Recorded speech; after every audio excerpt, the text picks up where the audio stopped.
Happy lunchtime, everybody. Yesterday, we started with a quiz, a picture quiz. I quite liked it, okay? And there are a few answers, a few wrong answers, a few right answers as well. The first one was this guy here. Few of you knew who it was at the time of recording this, and it was, I think, 3 or 4. We had 3 or 4 correct answers. It is indeed Razvan Rat. Easy, right? I'm going to mix it up a bit. I've got more to come. I'm going to start doing this every single day. Give you a couple of curveballs and see who gets it. And we might get organised. We might get a champion. Find out who's very good at this sort of thing. The second one wasn't actually a picture. And up to the point of recording this, which is, where are we? 5:30. Yesterday, basically. As far as you're watching, 5:30 yesterday. I've just got in from work. So this wasn't a picture. This is a Corinthians figure. I think they call them modern days soccer stars. Who's that? That's Jack Wilshere. And at the time of recording this, nobody got it. So I've got 2 more for today. I am going to talk about some West Ham stuff, by the way. But I've got 2 more for today. 1 now, 1 at the end of the video. The one now, I know it's early, it's not quite Christmas yet, but it's a good way to disguise them rather than smudging their face. So they're going to get a Father Christmas beard. And it's called Name That Santa. You know what you've got to do? Name that Santa. Have a look at him. Looks festive. You might take a clue from the kit. Answers on a postcard. Nobody says answers on a... There's no one sends postcards anymore. Everyone's got smartphones. Answers below in the description. Name that festive man there. Who is it? Some will know. Some won't. Be very interesting. Got another one at the end. It's not a Santa. It's someone's teeth. You've got to guess the player by their teeth. It's not the most... It's not Game of Thrones, is it? Let's be fair. It's not the most entertaining thing you've ever seen on the screen. But what can I do? What can I do? I'm making it up as I go along. This day, I have taken my news stories from Claret and Hugh yesterday. I borrowed Knees Up Mother Brown. Claret and Hugh. It's about Dean Ashton. And the title says, Dean Ashton blasts rice valuation as ridiculous. He doesn't mean the price of rice. He's not talking about Uncle Ben's. He's talking about the price of Declan Rice, who was rumoured to be worth 100 million. And he's right. It is ridiculous, by the way. Anyway, the article goes on to say there's been so much hype surrounding the Hammers defensive midfielder with transfer fees between 70 and 100 million. In essence... Dean Ashton disagrees. Dean Ashton's appraisal, excuse me, let's just have a scroll it down. Dean Ashton's appraisal is that it's a ridiculous amount for a player of that quality at the moment. He don't think he's anywhere near 100 million. He thinks he reads the game well. Thinks he's a good tackler. But he's not worth 100 million because he doesn't... Whilst he breaks up play superbly, he doesn't dictate the pace of the game, and so on and so forth. So let's just have a look at that for a second. I agree with Dean, by the way. Declan is not worth 100 million. I don't think Declan would be the first to suggest he wasn't worth 100 million. So who's going to pay 100 million in this day and age? The top clubs. I think Liverpool have got some money in the bank. They didn't make a purchase, did they, in the last summer transfer window?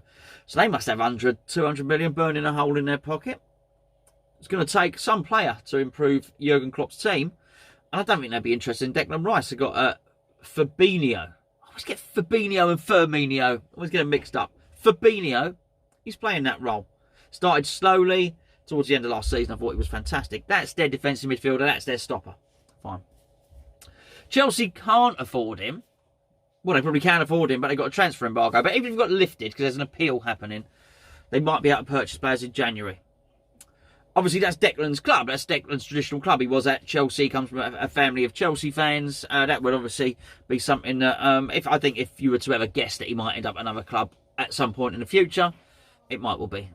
Chelsea would be the natural association there. Ahead of Kante? No. I mean, Kante is arguably the best player in that position in the world. And Frank Lampard seems to be doing very well at bringing youngsters through. And they did let him go, Chelsea, which is why and we benefited hugely from it. So, that's that one out the window. Man City? No. No, they've got old, what's his name, in the middle? His name will come to me. Fernandinho. And then they bought the new guy from Atletico Madrid, who looks a really good player, doesn't he? A bit dirty.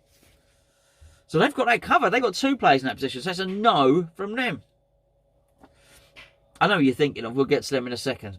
Tottenham, no, obviously. Even if they did have the money and they were going to start buying £100 million players, they're probably not going to because they got Harry Winks. Yes, I know he's not exactly the same type of player. Fine. But he will play in that sort of role. Then we get to... Anyone, Leicester going to do it? No. They do have 85 million, don't they? From the sale of Harry Maguire. But they've got Ndidi, who often looks like a good player, and he can play there. They've got a couple of players who can play there, actually. Chowdhury coming through. Just can't see it. Well, they're not going to buy anyone for 100 million. So it then, in England, it goes on to Manchester United. Are Manchester United going to spend £100 million on Declan Rice? No. It's not what they need.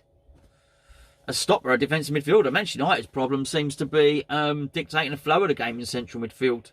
There's other positions I think they need. Whilst James has come in and done well, and he's a bit of a flying winger, I'm not convinced they've got what they want out wide. And I think what they need more than anything is a creative player to sit behind that front three, if they're playing a front three. A Coutinho type. And Eriksen, they might get Eriksen. They've probably already done the deal. Eriksen's probably going there anyway. That's what they need there. And even though Eriksen's available on a free, we all know a free is not a free. They're going to have to chuck in £400 million a week and a massive signing on fee. They are not spending £100 million on Declan Rice, which leaves the foreign clubs. And I just don't think Declan's stock is so high that he is even on the radar of Real Madrid, Barcelona, Juventus, Bayern Munich. That's not to say he wouldn't be alluring. That's not to say that some of the German clubs wouldn't covet him. We know that they like young English, sorry if you're Irish, or Irish talent.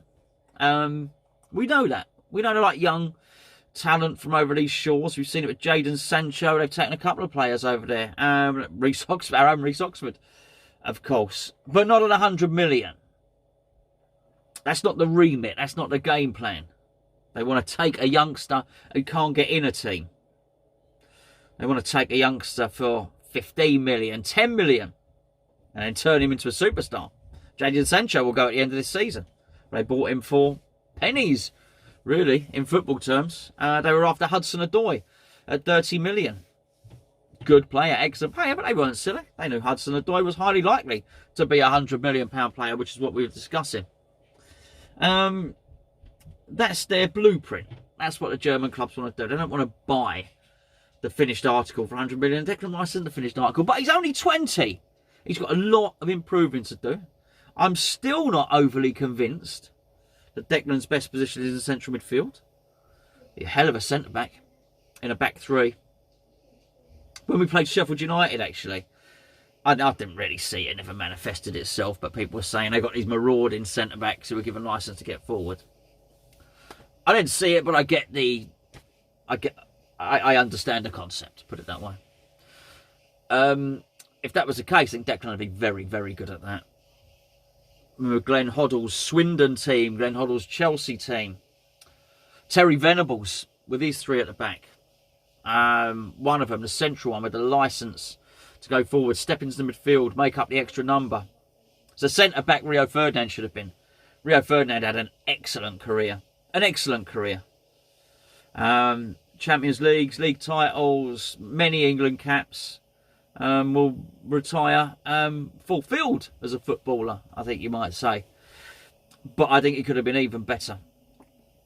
Because he was a real culture player. He could have really done some wonderful things had he been given the licence to get forward a little more, to have played he played in expansive teams. He played for Leeds, who were expensive under the time, under David O'Leary, and obviously Manchester United were an attacking team. But a real free spirit of a manager he needed. He needed to be in a sweeper system and played out all his career. But anyway, I see Declan Rice as that sort of player. I was going to say, let me know what you think. I know no one here is going to think he's worth 100 million. How much is he worth? You tell me how much Declan Rice is worth, and you tell me how much you would accept for him. But before you do that, don't forget, name that Santa, and drum roll please. Name those teeth. Name the teeth. Which West Ham player, I'll give you a clue, former West Ham player owns those teeth. I'll even move the teeth. Those teeth. Come on, some of you all know. That's a distinctive set of gnashers. Just going, just finally before I finish. Somebody, there's a few of you who are feeling my pain with regard to the fudge. It's no longer a finger of fudge, it's just a fudge. Well, it's not fudge really, is it? Because fudge isn't covered in chocolate. Fudge is a handmade thing that you get down the seaside. Oh, that's what I think. It's pathetic. Absolutely pathetic. Anyway, I did have a message. I had a message from somebody. And he said to me, I can't remember, I'll flash it up on the screen. He said to me, you must be minted. I would like your sort of job, how you can afford to go home every lunchtime and record these videos for West Ham Fan TV. Now, I don't know where to start with that. Firstly, I'm not recording them at lunchtime. I'm recording them the night before. You're not paying attention. Secondly, it's not West Ham Fan TV. You're subscribed to the wrong channel. And thirdly, I am skint. Does a rich man have chocolate this small? I say no.